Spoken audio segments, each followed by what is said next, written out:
किसी ने बड़े कमाल की बात कही है कि हर चीज़ का ज्ञान नहीं मिलता मोबाइल के साथ। कुछ देर तो बैठा करो अपने परिवार के साथ। दोस्तों, एक छोटी सी कहानी मैं आपको सुनाता हूँ। ये कहानी है रिया मैम की, जो प्राइमरी स्कूल में इंग्लिश की टीचर थी। और एक दिन वो अपनी क्लास में थी। उन्होंने क्लास में सारे स्टूडेंट्स का एक सरप्राइज टेस्ट लिया। उन्होंने कहा कि आपको एक टॉपिक पर ऐसे लिखना है, कुछ लाइंस लिखनी है। और टॉपिक था माई विश, मेरी ख्वाहिश, कि मैं क्या चाहता हूँ। तो सारे बच्चों ने अपना अपना जवाब आंसर शीट में लिख दिया। मैम को कॉपी सबमिट कर दी। मैम घर आ गई। घर आकर कॉपी चेक कर रही थी और उनके हस्बैंड जो थे मोबाइल में लगे हुए थे, गेम खेल रहे थे, सोशल मीडिया चला रहे थे, बिजी थे। उनको पता नहीं था कि उनकी वाइफ जो है कॉपी चेक कर रही है, पास में बैठी हुई हैं। सब अपने अपने काम में व्यस्त थे। दादाजी अपने फ़ोन में लगे हुए हैं, दादी जी अपना फ़ोन चला रही हैं। सब अपने अपने मोबाइल में बिजी हैं, अपनी अपनी दुनिया में मगन थे। जब रिया मैम कॉपी चेक कर रही थी तो एक कॉपी में जवाब पढ़ते पढ़ते उनकी आंखों में आंसू आ गए और आंसू टप टप गिरने लगे। हस्बैंड का एकदम से ध्यान गया कि तुम क्यों रो रही हो रिया? वो पूछने लगे। मैम ने कहा कि इसने जवाब ही कुछ ऐसा लिखा है। हस्बैंड ने पूछा, ऐसा क्या लिखा है कि तुम्हें रोना आ रहा है?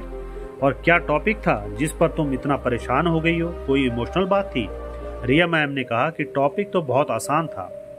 मैंने बच्चों से कहा कि आज माई विश, मेरी ख्वाहिश पर कुछ लिख करके बताइए।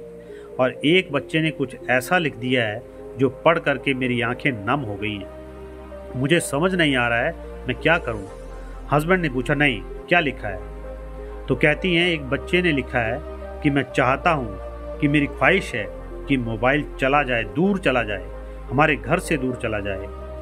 मेरे दादू मोबाइल चला रहे होते हैं, घर जाता हूँ दादी मोबाइल चला रही होती है, स्कूल से आता हूँ सोचता हूँ खेलूँगा, बात करूँगा, कोई बात ही नहीं करता।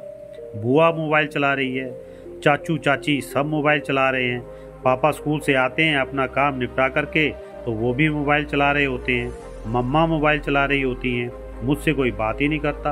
और फिर बच्चे ने नीचे लिखा, अगर आपको जादू आता हो तो मुझे जादू सिखा दो, क्योंकि अगर मोबाइल दूर नहीं जा सकता तो मैं वो मोबाइल बनना चाहता हूँ। मैं वो मोबाइल बनना चाहता हूँ जो अपने दादू के पास रहे।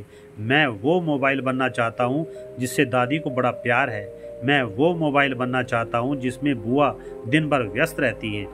वो मोबाइल जो स्कूल से आते ही अपना काम निपटा करके जैसे ही पापा घर आते हैं अपने काम से वो मोबाइल उठा लेते हैं। वो मोबाइल मैं बनना चाहता हूँ। मैं मोबाइल बनना चाहता हूँ कि आप मुझे ऐसा जादू सिखा देंगी। यही मेरी विश है, मेरी ख्वाहिश है।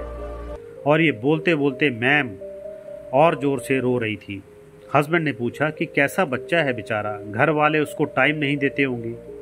तो उन्होंने पूछा, क्या नाम है बच्चे का? रिया मैम और रोने लगी, कहने लगी, अपने गोलू ने लिखा है, अपना बेटा गौरव, जो मेरी ही क्लास में क्लास स्टूडेंट भी है। और वो ये लिख रहा है कि उसे घर में कोई टाइम नहीं देता, वो मोबाइल बनना चाहता है। हम इतने बिजी हो गए हैं कि अपने ही बच्चे को टाइम नहीं दे पा रहे। वो चाहता है मोबाइल बन जाऊं।